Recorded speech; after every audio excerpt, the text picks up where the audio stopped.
Hi there, I'm Marta Esteban and I've got some exciting news to share with you. The official language school in Tarragona awarded me a travel grant to take an English course abroad. And last August, I had the chance to study in the beautiful city of Belfast in Northern Ireland. Now, most people might think it's quite a change going from sunny flaming Tarragona to cloudy rainy Belfast. But for me, it was a trip to heaven. I love grey, rainy days, so I couldn't have picked a better destination.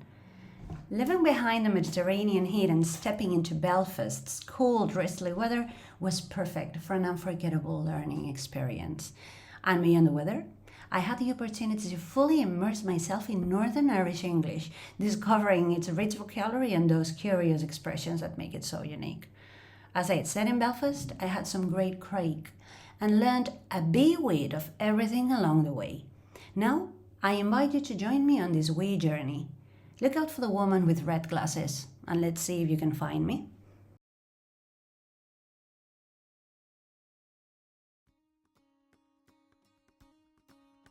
To begin with, let's talk about the murals in Belfast, something that really struck me and I'd love to share with all of you.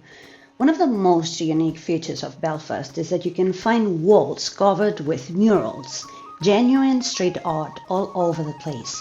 The murals not only tell the history of the city, but also feature present-day struggles, making it very clear on what side they stand on.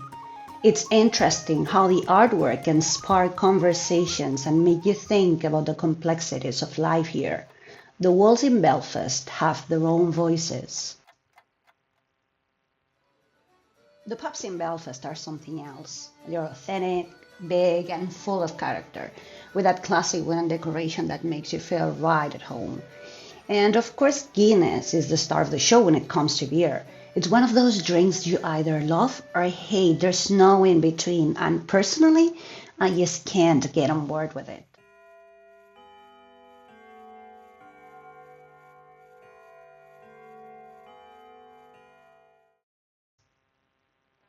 Well, let's talk about the Troubles now. I have to admit that I knew little about them. Sure, we all know there was a huge struggle between Unionists and Nationalists, or pro-UK and pro-Irish groups, but I didn't realize just how intense and far-reaching it actually was. What really struck me is that even today there are physical reminders of that conflict, like the gates separating certain neighborhoods that are still locked at night. Walking around Belfast, you can feel both the shadow of the past and the optimism for a more peaceful and united future. I suggest you watch Derry Girls to learn more about this historical time. It brings a lot of humor and a really tender touch to such a difficult period, and it's amazing how they manage to balance the serious aspects of the Troubles with hilarious moments that are totally relatable. And to get a taste of it, just listen to this extract from the series. Okay, so this is just a little exercise I like to kick off with. Give me strength. I want you guys to give me examples of things that Catholics and Protestants have in common and things that they don't have in common. Let's start with similarities. Erin, why don't you get the ball rolling? Okay. So we both... Right. So we all... God, this is actually quite hard.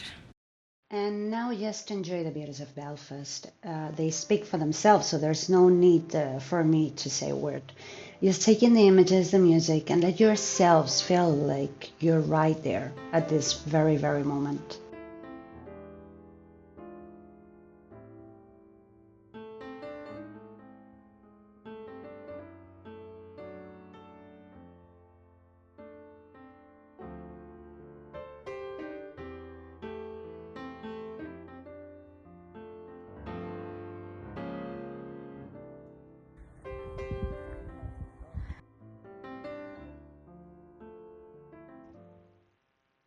And I am back with you to tell you about the outstanding International House at Belfast, the English school everyone would love to experience, and the Live Student, the perfect place to live while you're studying at the IH Belfast. Look at what we learn, and look at this amazing group of people with their phenomenal teacher. By the way, can you find me in the picture? And the students come and go every week. There are always farewell gatherings that double as welcome parties for the newcomers. And now I'll mute myself, relax, watch and enjoy.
aquesta beca he conegut a gent meravellosa d'arreu del món. He fet immersió en anglès nord-irlandès. He descobert un país amb una cultura i història apassionants. I amb la millor gent. Not too shabby, right? Moltíssimes gràcies.